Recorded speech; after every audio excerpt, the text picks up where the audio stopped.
Hades అనగానే మనందరి మనసులోకొచ్చేదేంటి? చీకటి, నిరాశ, శిక్షలు అనుభవించే ఒక పాతాళలోకం కదూ? కానీ ఈరోజు మనం హేడీస్ను ఆ కోణంలో కాకుండా ఒక సరికొత్త దృష్టితో చూద్దాం. అదొక శిక్షాస్థలం కాదు, అదొక పటం, ఒక మ్యాప్. అవును, ప్రతి ఆత్మ చేయాల్సిన అనివార్యమైన ప్రయాణాన్ని చూపే ఒక భౌగోళిక పటం. రండి, ఈ అనివార్యత అనే భూగోళాన్ని కలిసి అన్వేషిద్దాం. మొట్టమొదటగా ఒక ముఖ్యమైన విషయాన్ని స్పష్టం చేసుకుందాం. మనం ఈ రోజుల్లో అనుకునే నరకానికి ప్రాచీన గ్రీకులు నమ్మిన హేడిస్కి అస్సలు సంబంధం లేదు. నరకమనేది పాపపుణ్యాల మీద ఆధారపడి ఉంటుంది. కాని హేడిస్ అలా కాదు. అది సార్వత్రికం. అంటే మంచివాడైనా చెడ్డవాడైనా చనిపోయిన ప్రతి ఒక్కరూ అక్కడికే వెళ్ళాలి. అది నైతిక తీర్పులిచ్చే కోర్టు కాదు, కేవలం ఒక పరిపాలనా వ్యవస్థ. అందుకే చాలా ఆత్మలకు అదొక తటస్థ ప్రదేశం. ఈ తేడాను అర్థం చేసుకుంటేనే మన ప్రయాణం అస్సలు ఉద్దేశం తెలుస్తుంది. సరే, మన ఈ అన్వేషణకు ఇదొక చిన్న మార్గసూచి. ఈ అంశాల గుండా ప్రయాణిస్తూ ప్రాచీన గ్రీకులు మరణాన్ని ఒక గందరగోళంగా కాకుండా ఒక వ్యవస్థీకృతమైన, పక్కగా మ్యాప్ చేయగలిగే ప్రదేశంగా ఎలా చూశారో తెలుసుకుందాం. ప్రాచీన గ్రీకుల దృష్టిలో చనిపోవడమంటే అంతం కాదు, అదొక ప్రయాణం. అంటే కేవలం ఒక చోటు నుండి ఇంకో చోటికి వెళ్లడం లాంటిది. ఒక భౌతికమైన ప్రదేశానికి స్థానం మారడం. అది ఒక స్థితి కాదు, అదొక గమ్యం. హేడీస్ ఈ పేర్లోనే అసలు విషయం దాగుంది. గ్రీకులో ఏఐడిఎస్ అంటే కనపడనిది అని అర్థం. అంటే ఉనికిలో లేనిది అని కాదు, కేవలం మన కంటికి కనిపించని ఒక రాజ్యం. అది దాగి ఉన్న అదొక వాస్తవమైన భౌతికమైన ప్రదేశమని వాళ్ళు గట్టిగా నమ్మేవారు. మరి ఈ కనపడని రాజ్యం కేవలం కథల్లోనే ఉందా? లేదు. ప్రాచీన గ్రీకులు అలా అనుకోలేదు. అది మన ప్రపంచంతోనే ముడిపడి ఉందని, దానికి కొన్ని ప్రవేశ ద్వారాలు కూడా ఉన్నాయని వాళ్ళు నమ్మారు. దీనివల్ల ఆ పౌరాణిక లోకం వాళ్లకు మరింత వాస్తవంగా అనిపించింది. ఉదాహరణకి గ్రీస్లోని కేప్ టెనరమ్, లర్నా సరస్సు, ఇటలీలోని అవర్నస్ సరస్సు ఇవన్నీ నిజంగా ఉన్న ప్రదేశాలు. ఈ ప్రదేశాలనే వాళ్లు పాతాళలోకానికి దారులుగా భావించారు. ఇలా చేయడం ద్వారా వాళ్లు తమ ఊహా ప్రపంచానికి ఒక భౌగోళిక చిరునామానిచ్చారు.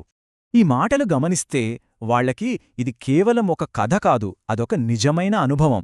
వాళ్లు వర్ణించింది ఒక వాస్తవమైన ప్రదేశాన్ని, ఒక నిజమైన భౌగోళిక శాస్త్రాన్ని. ఇక హేడిస్ భౌగోళిక వ్యవస్థలో అత్యంత కీలకమైన అంశం దాని సరిహద్దులు. ఆ సరిహద్దులేంటో తెలుసా? నదులు. అవును, ఆ నదులే పాతాళ లోకాన్ని నిర్వచించేవి. ఆ ప్రయాణాన్ని తిరిగి రానిదిగా మార్చేవి. అవి కేవలం నీటి ప్రవాహాలు కాదు, అవి అంతిమత్వానికి సరిహద్దులు.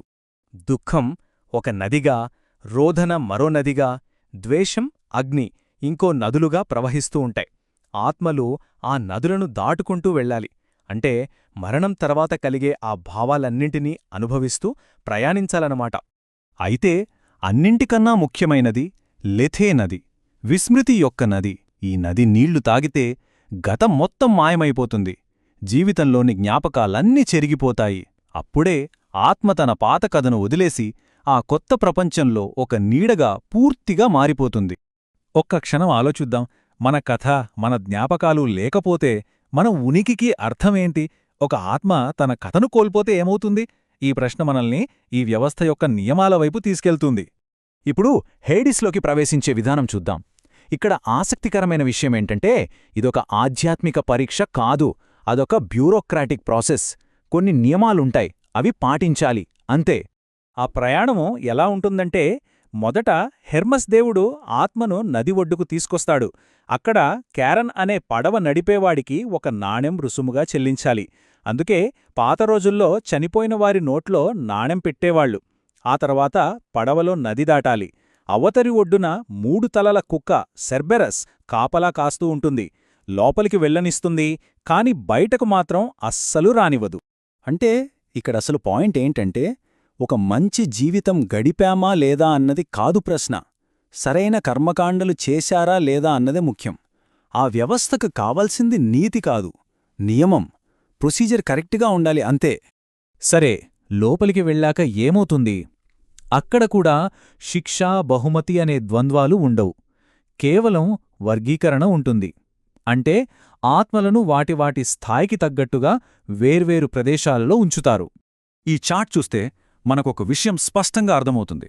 దాదాపు 85% ఆత్మలు, అంటే దాదాపు అందరూ ఆస్ఫుడల్ మైదానాలకి వెళ్తారు.